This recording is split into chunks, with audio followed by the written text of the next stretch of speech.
Hello and welcome to Lost Love Chronicles. Dear listeners, before we get started, drop a quick hi in the comments and let us know where you're tuning in from. Also, if you have any suggestions for us to make the channel better, please let us know. Now let's start with the story. I'm Andrew, 34 years old. Before all this went down, I thought I had a solid life. Really thought I was doing everything right. This all unraveled over the past 2 years, but before that, things seemed stable. Good, even. I worked as a financial analyst at a mid-sized investment firm.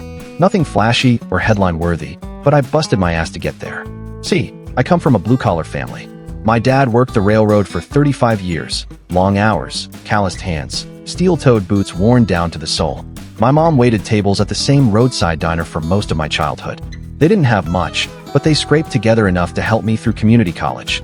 The rest, I earned. Every step of the way. I worked full-time, warehouse gigs, stocking shelves, even bartending sometimes, while taking night classes. 4 years of that grind, and I graduated with honors. Not bad for a kid no one expected to wear a tie to work. I landed an entry-level position at a firm downtown and leveraged it into something better. Plowed my way up. In high school, I played linebacker. Made All-State senior year. I had a couple small college offers, nothing D1, but I chose the academic route. Best decision I ever made. Still, I never let go of that part of myself.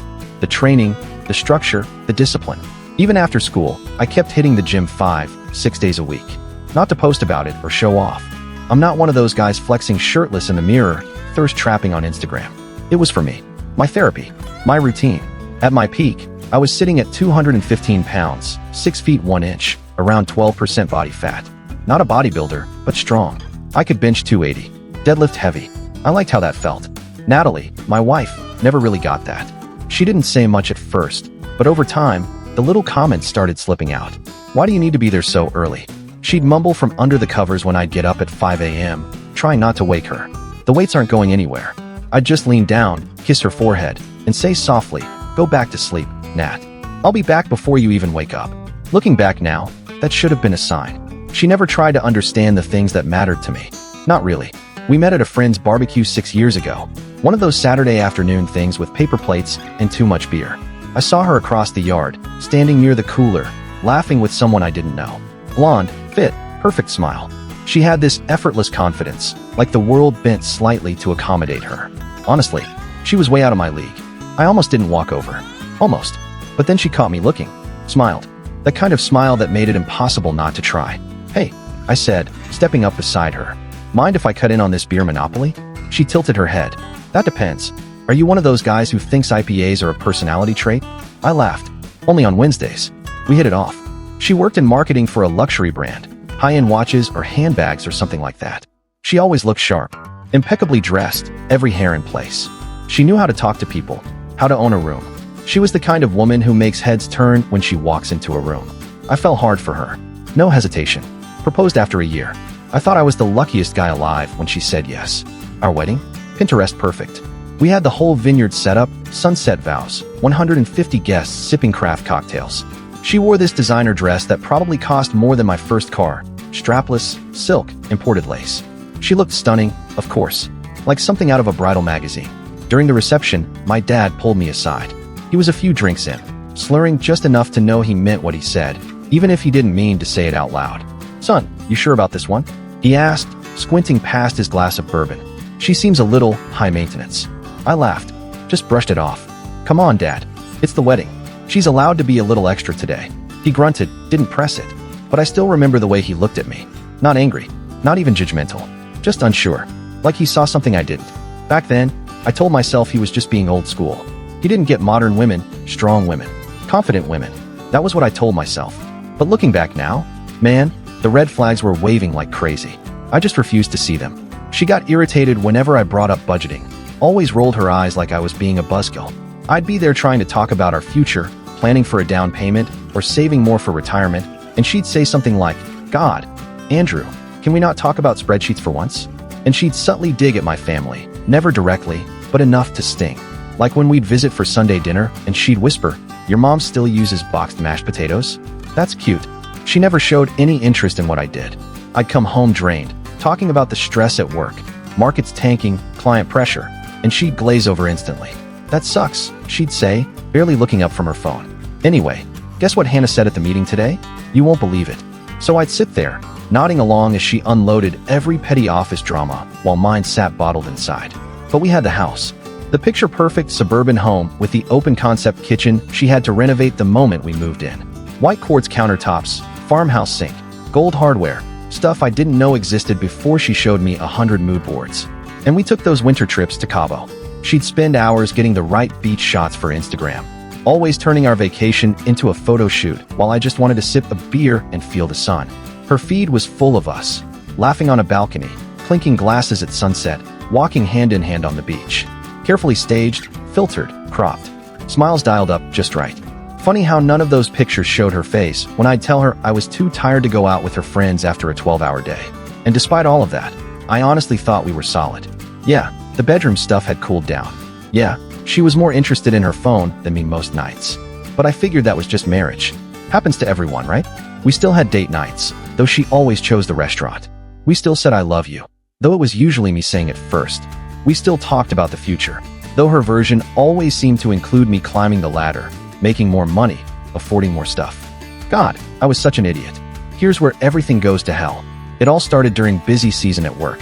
I was clocking 60-hour weeks, buried in spreadsheets, analyzing portfolio performances for our biggest clients. Most nights I stayed late. Some weekends, I brought work home. Natalie wasn't thrilled about it. "You're never around anymore," she said one night, arms crossed, her wine glass barely touched. "I'm doing this for us," I told her. "The overtime pay is good, and this project, if I nail it, it could mean a promotion. Less grunt work in the future." About 3 weeks into that insane schedule, I started feeling off. Not in a dramatic way at first. Just this constant exhaustion, like bone-deep fatigue that didn't make sense. My muscles ached like I'd killed myself at the gym, except I hadn't even been to the gym. I'd been skipping workouts, trying to conserve energy for work. Still, every morning I woke up feeling like I'd been in a car accident.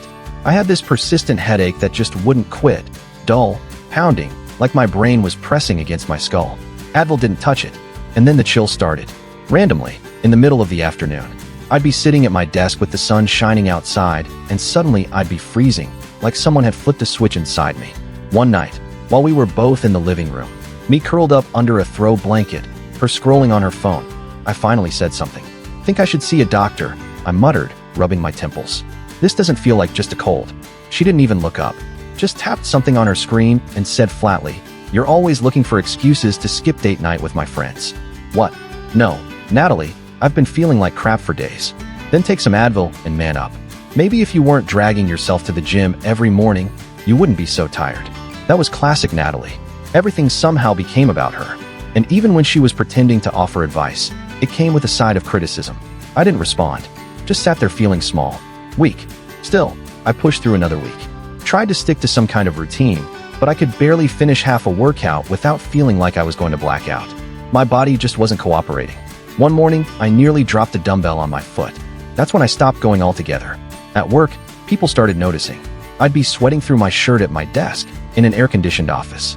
Coworkers gave me weird looks, polite concern in their eyes, but not much else. My boss even called me into his office one afternoon. "Everything okay at home?" he asked gently. I blinked at him. "Yeah, fine. Just fighting off a bug, I think." I wasn't even sure I believed myself anymore. Then the fever hit. Not your average, sniffles and NyQuil fever. This was something else. I woke up in the middle of the night, drenched in sweat, the sheets completely soaked through. My head was on fire, like my brain was boiling in my skull. Every joint throbbed. Even breathing felt like it took effort. I stumbled to the bathroom and fumbled for the thermometer. 102.3 degrees. Not quite ER levels, but definitely not okay. I staggered back to the bedroom, sat on the edge of the bed, and tried to explain. "Natalie, I've got a bad fever. I think I need to see a doctor." She didn't even look at me, just sighed and turned the other way. "Then sleep in the guest room. I have a presentation tomorrow. Can't risk getting sick. There's some soup in the pantry if you want it," she added, already halfway back to sleep. That was it. No concern. No let me take your temperature. No do you need anything? Nothing. I shuffled to the guest room, dragging myself under 3 blankets, shivering uncontrollably. I could hear her through the wall, on the phone with one of her friends, laughing about something like everything was normal. Meanwhile, I was too weak to even get up and microwave the canned soup she'd so generously offered. I laid there, feeling my pulse throb in my temples, trying to will myself into sleep.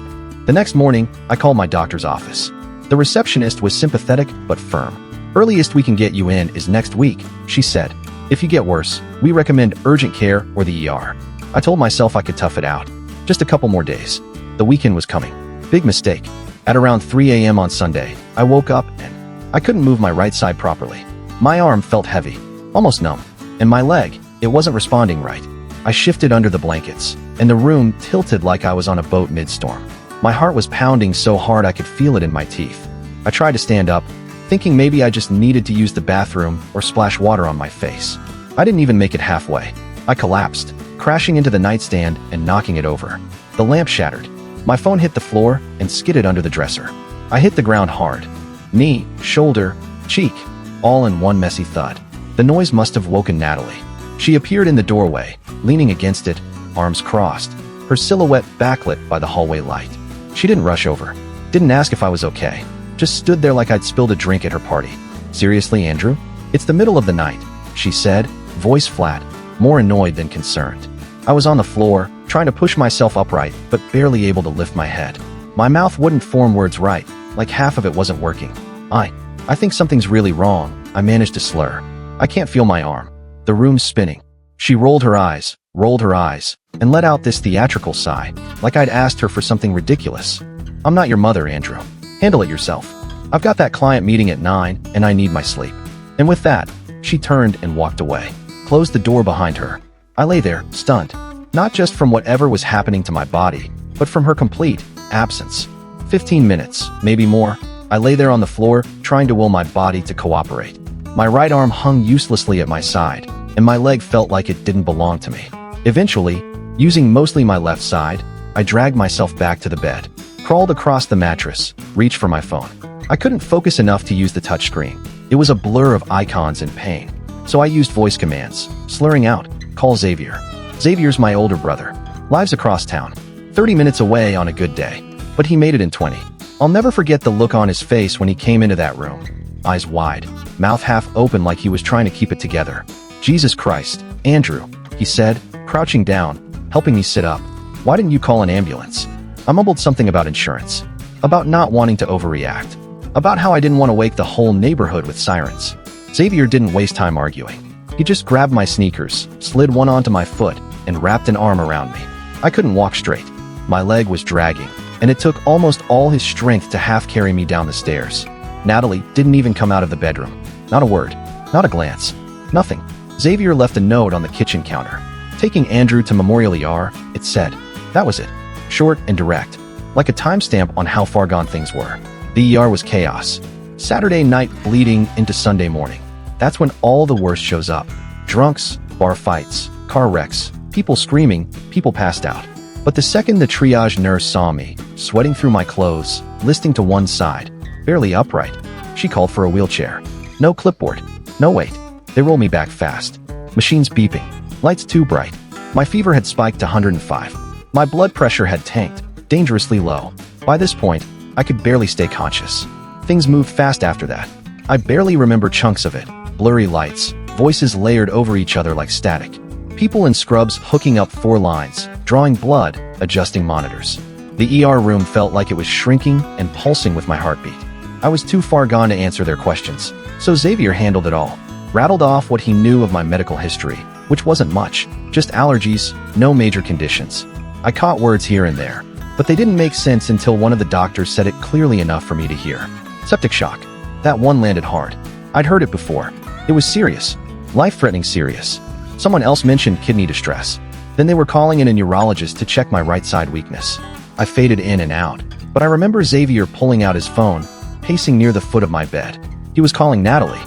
Apparently, she'd finally read the note he left and texted him. "What's going on?" He told her I was in serious condition, possibly septic, and being moved to intensive care. Her response? "Which hospital again?" An hour later, she walked in. Yoga pants.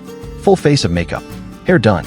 Looking like she'd been mildly inconvenienced by traffic or a long line at Starbucks. Not a hint of panic. Not even concern. By then, I was hooked up to so many machines I looked more equipment than human. Multiple 4 bags dripping into my arms. Oxygen monitor on my finger. Heart monitor beeping steadily beside me. A nurse was prepping my neck for a central line. Apparently, that's where they deliver stronger meds directly near the heart.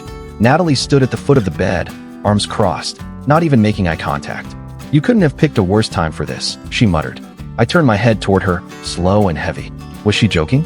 "I have that campaign launching tomorrow," she added, like she was talking to a co-worker who had called in sick. "Is this going to take all day?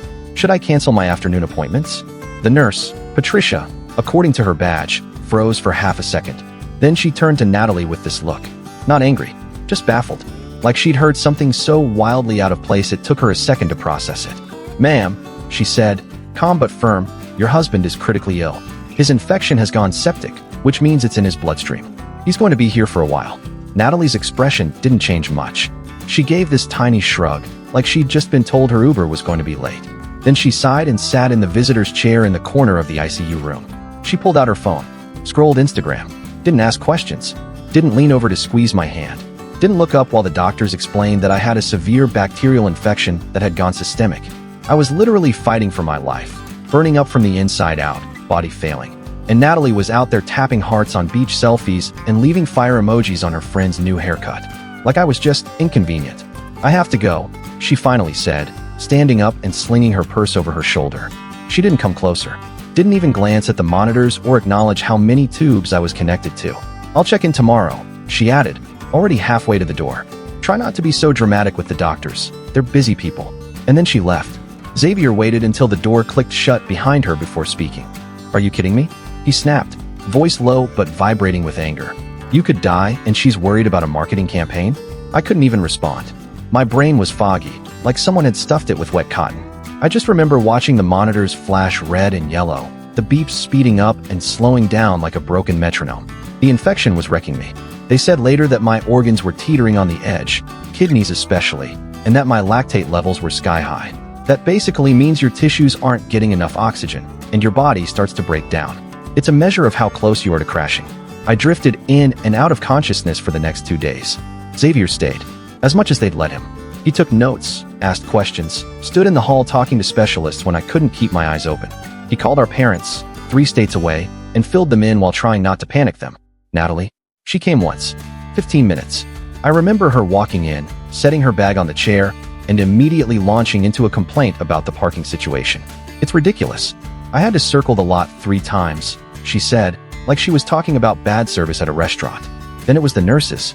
They kept asking me who I was and what I was doing here. Like, hello? I'm his wife. She didn't touch me, didn't hold my hand. She didn't ask how I was or what the doctors were saying. No tears, no concern, nothing. What she did do, though, was take a selfie in the ICU waiting room before she left. I found out later that she posted it to Instagram. Filtered, angled, captioned, "Tough times test us all, prayers needed. Stay strong, wife." Steve, the overnight nurse who'd been checking on me hourly, told Xavier that the staff had started a betting pool. 15 years I've been doing this, he said. Never seen a spouse so uninvolved when their partner's this sick. Usually, we're practically begging them to go home and sleep. On day 3, I turned a corner. My fever started to break, and my vitals stabilized enough for them to move me out of the ICU.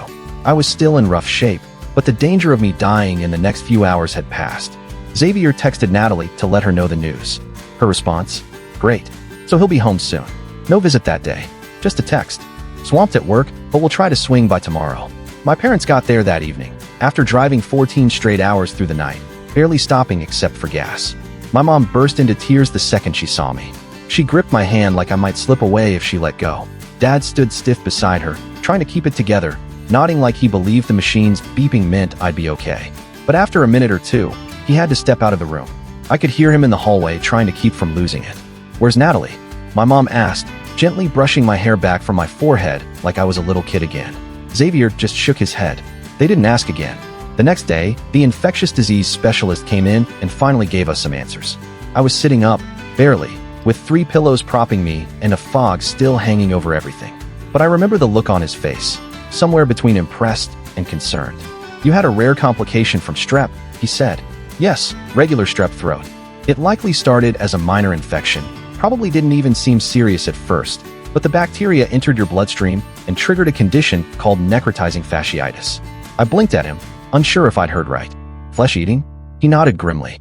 "In your right shoulder muscle. That's why you couldn't move your arm.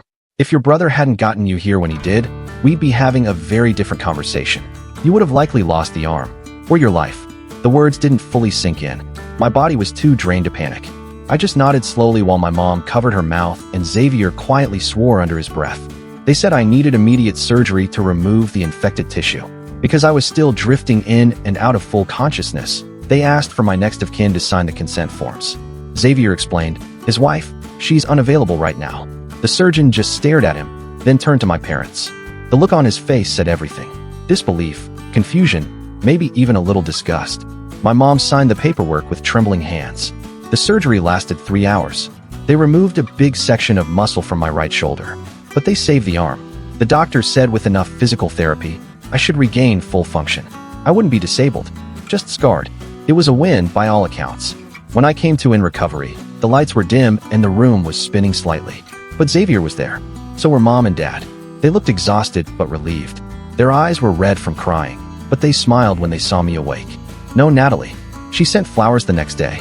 Not even hand-delivered. A delivery guy showed up with a generic arrangement and a card that read, "Get well soon. Miss you. Love, N." The nurse who brought them in exchanged a look with the charge nurse like they'd seen this before. I pretended not to notice. Pretended the flowers mattered. By day 5, I was still weak as hell but fully conscious. I could sit up for a few minutes at a time. The fever had finally broken. The antibiotics were working and I wasn't seeing double anymore. I could hold short conversations without passing out. My parents had gone to Xavier's place to rest, promising they'd be back for evening visiting hours. That's when Natalie finally showed. She came in wearing a tailored blouse and slacks, business casual, like she was dropping by between meetings. Not a trace of emotion when she saw me. Not even fake sympathy. She sat in the chair by the window and immediately pulled out her phone, thumbing through it like she was checking the stock market. The doctor came in to explain what came next. Extensive care during recovery. The infection had ravaged my body. Significant muscle loss, possible long-term heart and kidney issues, a long course of 4 antibiotics, and daily wound care for the surgical site. Natalie kept scrolling. Finally, without even looking away from her screen, she asked, "How long will that take?" Then she glanced up, briefly, from her Instagram notifications. "I have that conference in Chicago next week. The one I told you about months ago," Natalie said, like she was reciting a line she'd rehearsed. "It's really important for my career." The doctor didn't flinch. His tone stayed calm, professional. "Mr. Thompson will need several weeks of recovery at home, followed by months of rehabilitation. He won't be able to return to work for at least 6 weeks, possibly longer. He'll require assistance with daily activities, wound care, and transportation to medical appointments." Natalie's face fell. "But I have that conference. And the charity gala the week after. Andrew, you know how important those are." The doctor turned his eyes to me for a second, then back to her. "Mrs. Thompson, your husband nearly died. His recovery needs to be the priority right now." He left after that, quietly, and the room settled into an uncomfortable silence thick enough to choke on. Natalie didn't say anything, just went back to scrolling on her phone, sighing every so often like she was trapped in the world's most boring waiting room instead of sitting next to her husband in a hospital bed. I watched her fingers move with robotic precision across the screen. Flick, flick, like the situation in front of her wasn't even worth a glance. My mouth was bone dry from the meds. I could feel my tongue sticking to the roof of my mouth. I tried to reach for the water cup sitting on the tray table, but it was just barely out of reach. My hands were still shaky. Every small movement felt like running a marathon. I'd already spilled water on myself twice trying to drink without help. I hesitated for a moment, then asked as evenly as I could, "Natalie, could you hand me that water, please?" She didn't look up right away, just let out a breath like someone had asked her to solve a math problem. Then finally, she raised her eyes and stared at me like I was an inconvenience. "Jesus, Andrew, I'm not your nurse," she said. "Handle it yourself. You've got a call button right there." That's when it hit me, 6 years of marriage. And in the moment I needed her most, my wife had less compassion for me than the night janitor who came in earlier and asked how I was feeling while emptying the trash. Less concerned than the cafeteria worker who noticed I hadn't touched my meal and brought me an extra cup of Jell-O, saying, "You need to keep your strength up, honey." I didn't respond. What was there to say? I just nodded and looked away, pretending it didn't sting. Later, when the nurse came in, she found me still trying, pathetically, to reach the cup. She gently lifted it, held the straw to my lips, helped me take a few sips, then checked my temperature and fluffed my pillows. "Your brother's here," she said a few minutes later. And I don't think I've ever felt more relief in my life than when Xavier walked through the door. He took one look at me, slumped, exhausted, trying to keep myself upright, and then over at Natalie, still glued to her phone, watching TikTok videos with the volume up. And something in his face changed. Xavier's always been the easygoing one in the family. The one who jokes at funerals, who can make a nurse smile after a 12-hour shift. But in that moment, his expression hardened. His jaw clenched. His hands balled into fists at his sides. He looked like he wanted to throw Natalie's phone out the window. "I need to talk to you in the hallway," Xavier said to Natalie, his voice taut with controlled anger. She rolled her eyes and muttered something under her breath, but followed him out. I couldn't hear what he told her. All I know is that when they came back 10 minutes later, something had changed. Natalie was quiet. Subdued, almost. She didn't say a word to me, just picked up her bag and mumbled something about a meeting she couldn't miss. She was gone before I could even ask what that was about. Xavier stayed until visiting hours ended. Helped me eat the sad excuse for dinner they'd brought in, even though my appetite was shot. We talked about nothing in particular, TV shows, random memories from high school, dumb stuff that didn't matter, just enough to keep me tethered to normalcy for a while. Before he left, he paused at the foot of my bed. His expression had shifted, serious now, like he'd been holding something in all evening. "Bro," he said quietly, "I found something you should know about." I looked at him, heart sinking. "How bad?" I asked, already knowing from the look on his face that whatever it was going to hurt. He stepped closer and gently squeezed my good shoulder. "Focus on getting better first," he said. "We'll talk when you're stronger. I've got your back. You know that, right?" I nodded. And then he left. That night, for the first time since being admitted, I cried. Not from the pain, though there was plenty of that, but from the realization that the person who was supposed to love me most in this world couldn't even be bothered to hand me a cup of water when I was too weak to reach it myself. 12 days. I spent 12 days in that hospital, fighting my way back. The infection had ravaged my body. I lost 22 pounds, mostly muscle. I could barely walk to the bathroom without needing to catch my breath.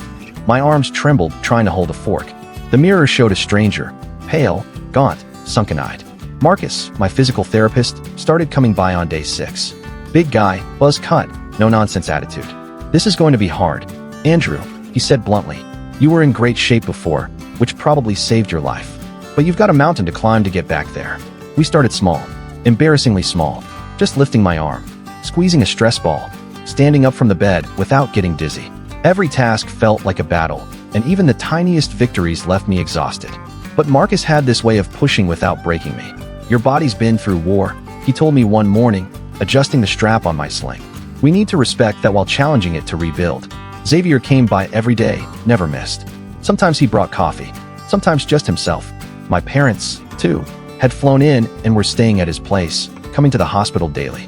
My boss called a few days in, told me not to worry about anything on that end, that my job was secure and they'd hold the line until I got better. "Just focus on recovery, Andrew. That's your only job right now," he said, and I almost teared up. It felt good to be seen, to matter somewhere. Colleagues sent cards. One guy I barely knew from HR organized a food delivery schedule so my family wouldn't have to worry about meals. A care package showed up with a tablet loaded with movies and puzzle games. No note, just from your team. That meant more than I can explain. Dave, my best friend from high school, drove 3 hours just to sit by my bed for the afternoon.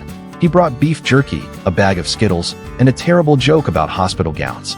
We didn't talk about the infection. We just laughed, quietly, about nothing. And Natalie? She visited 4 times. 4 times in 12 days.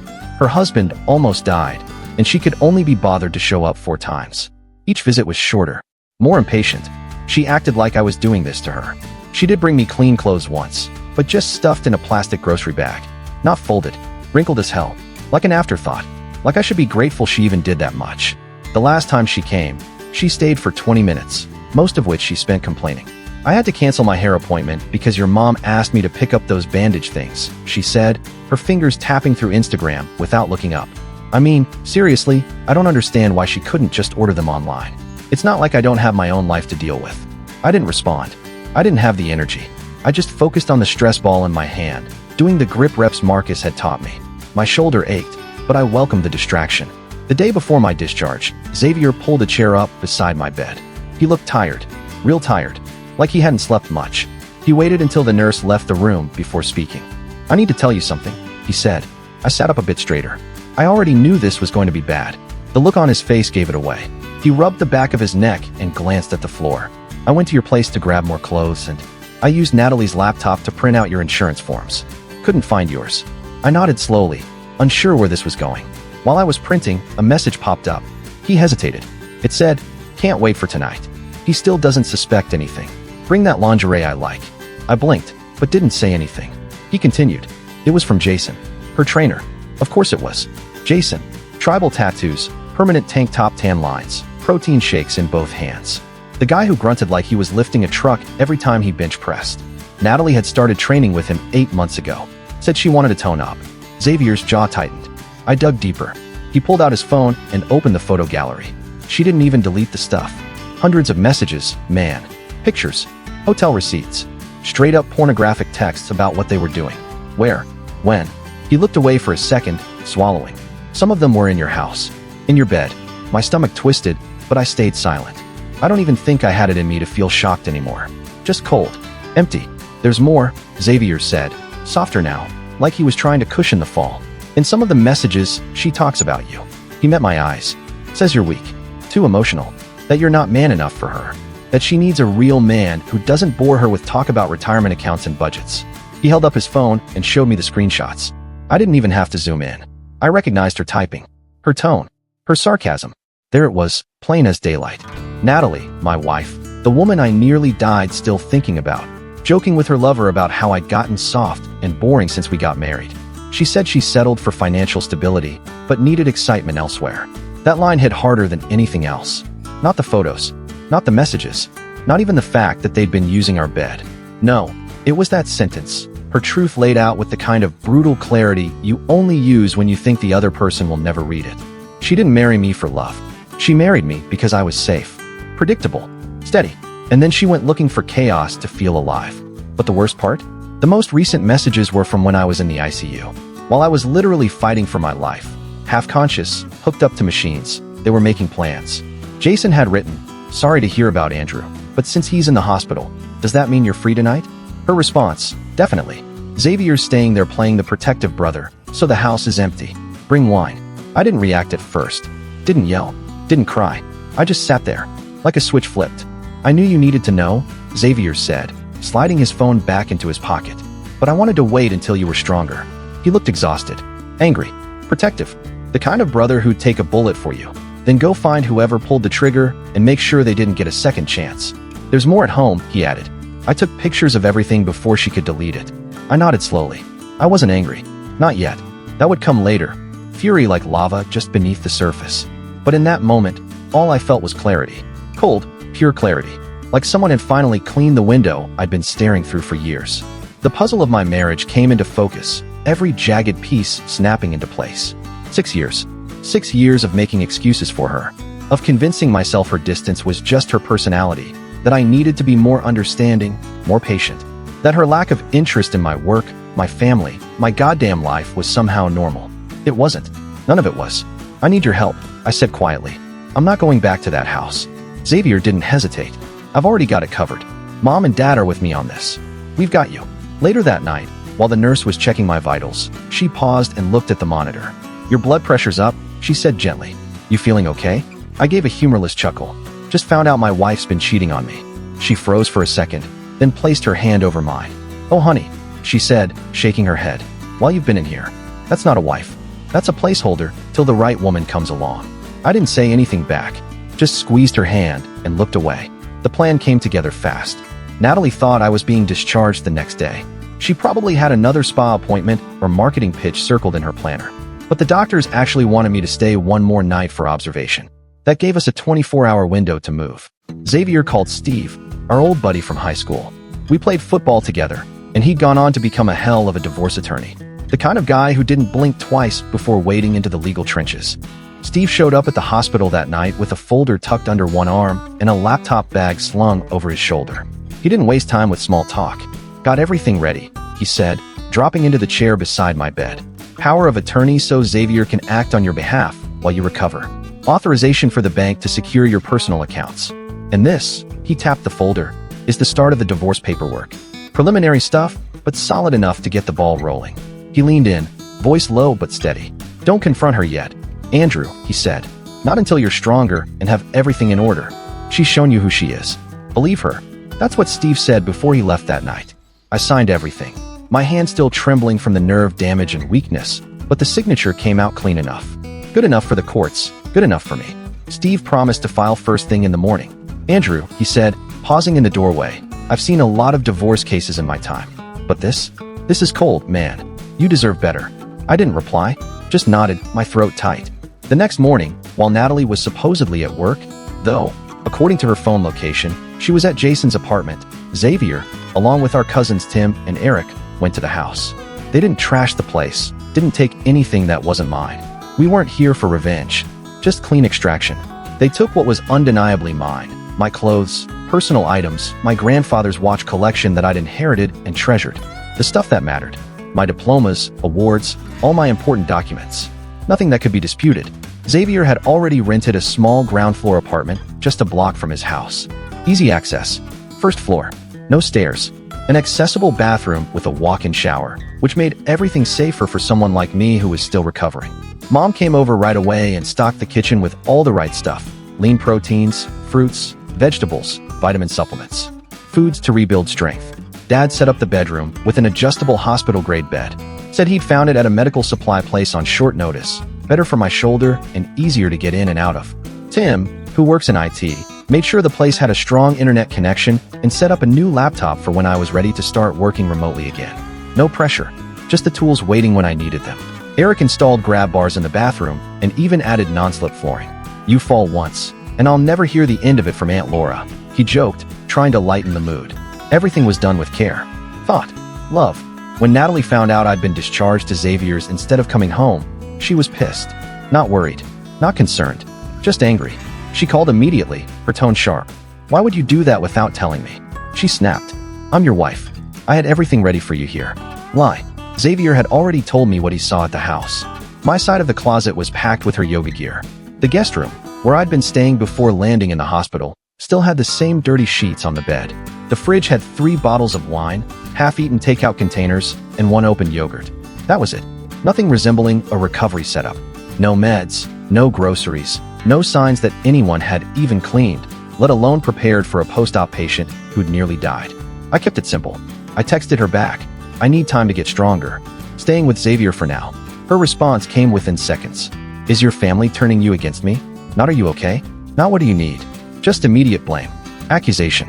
Like the only possible reason I wouldn't want to come back to her was that someone had gotten into my head. She couldn't imagine, even for a moment, that I might be thinking for myself. For 2 weeks after that, I focused entirely on getting better.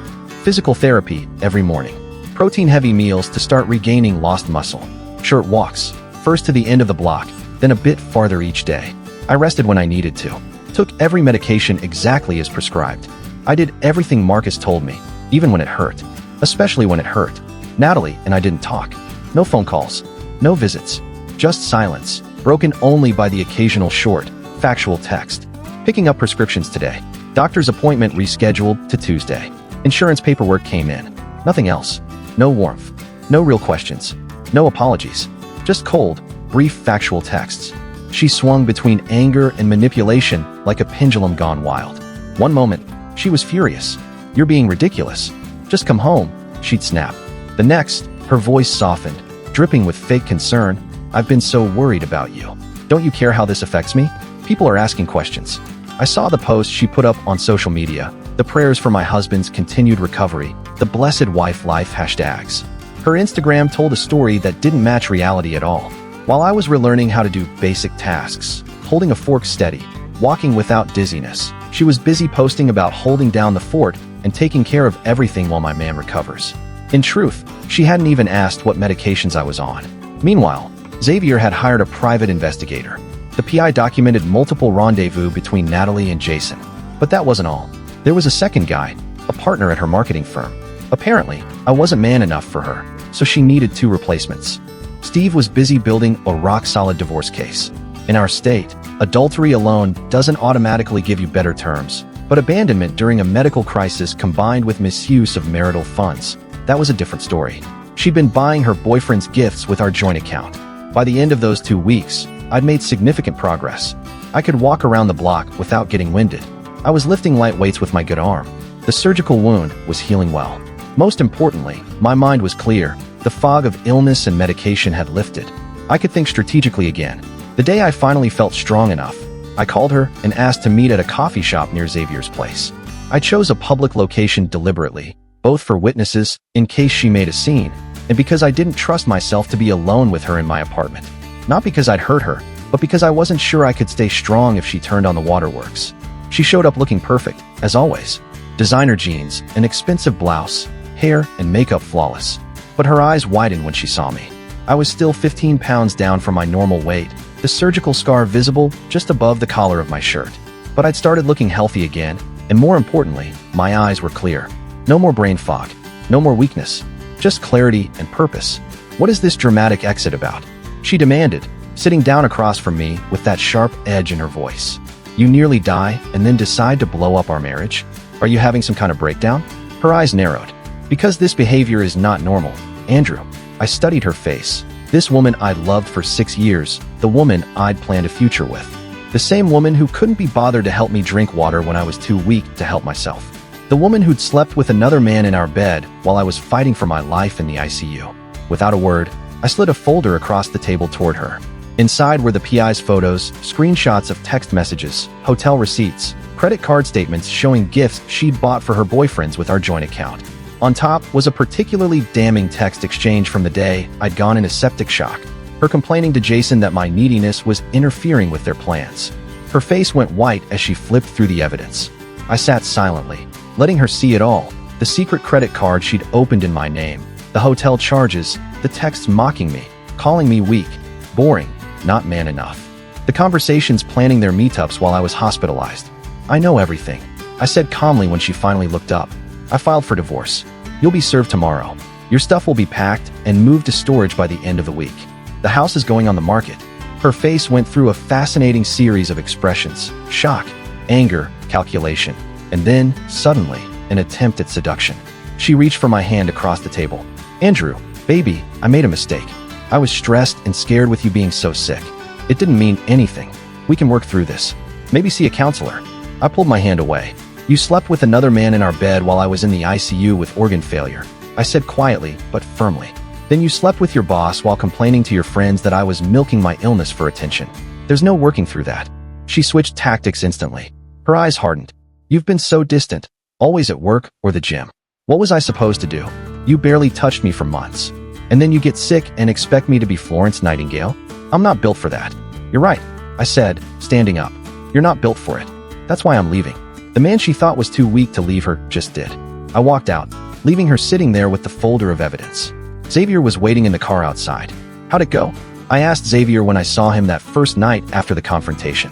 He shrugged, a half smile with a shake of his head. Exactly as expected. I wasn't surprised.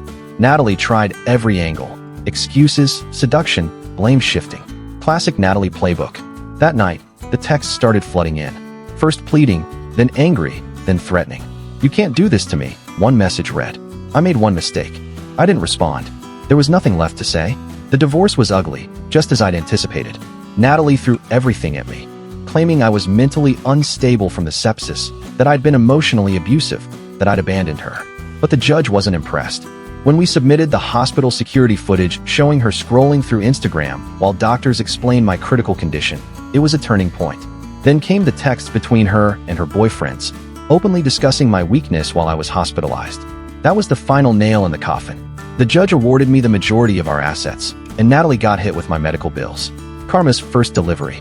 Meanwhile, Natalie's carefully constructed life started unraveling spectacularly. Her affair with Jason blew up publicly when his wife found out, and she went nuclear on social media, tagging friends, family, and their workplace. Turns out Jason had been married the whole time. His wife discovered the affair after finding receipts for jewelry he'd bought Natalie with our joint credit card. I couldn't help but think how ironic that was. Natalie's marketing firm wasn't thrilled either.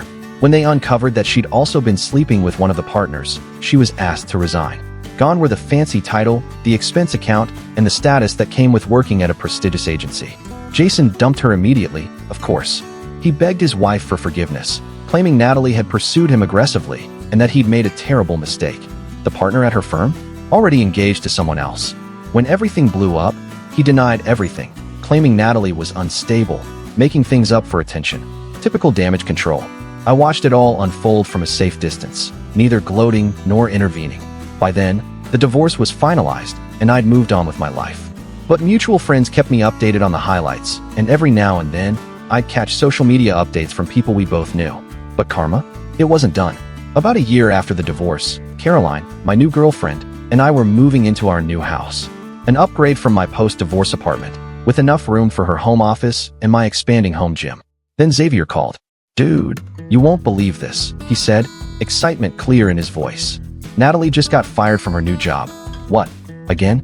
Turns out she'd been bad-mouthing her boss to colleagues, not realizing the boss's assistant was within earshot. I shook my head. Seriously? The same boss who'd taken a chance on her despite the scandal at her last job? Xavier continued. And the assistant? She'd had enough of Natalie's entitled attitude, recorded the whole thing on her phone, and played it for the boss. Natalie got escorted out that day. Yep, no job, mounting debt from her lavish lifestyle, which she kept up despite the pay cut. And her reputation? In tatters. I sighed. Figures. Natalie's been reaching out to mutual friends, Xavier said, spinning some story about how she made a terrible mistake and wants to apologize to you. Chris, one of my friends, told me over beers, she keeps saying she was going through a mental health crisis while you were sick, that she wasn't herself. Claims she's gotten help and wants to make amends. I ignored it, too busy living my life with Caroline to care about Natalie's redemption tour. Caroline and I were planning a trip to Yellowstone, something I'd always wanted to do, but Natalie vetoed every time. Too few luxury hotels, not enough Instagram opportunities. We planned to camp in a tent, hike during the day, stargaze at night, the kind of authentic experience Natalie would have hated. Then the text started, first to Xavier, then to my work email, then from unknown numbers when I blocked the previous ones. "I miss you. I made the biggest mistake of my life. You were always the strong one. I see that now. Please, just coffee. Let me explain. I'm a different person now. I've grown. I'm in therapy and understanding my patterns." I laughed out loud at that one. The only pattern Natalie needed to understand was her fundamental selfishness, her inability to see others as anything but props in the movie of her life. Xavier suggested I get a restraining order, but it hadn't quite reached that level of harassment yet. Besides, I knew Natalie well enough to know that she'd eventually get bored with the rejection and move on to another target. Her attention span for anything that didn't immediately gratify her was remarkably short. Dear listeners, please share your thoughts in the comments section below and don't forget to like, share, and subscribe.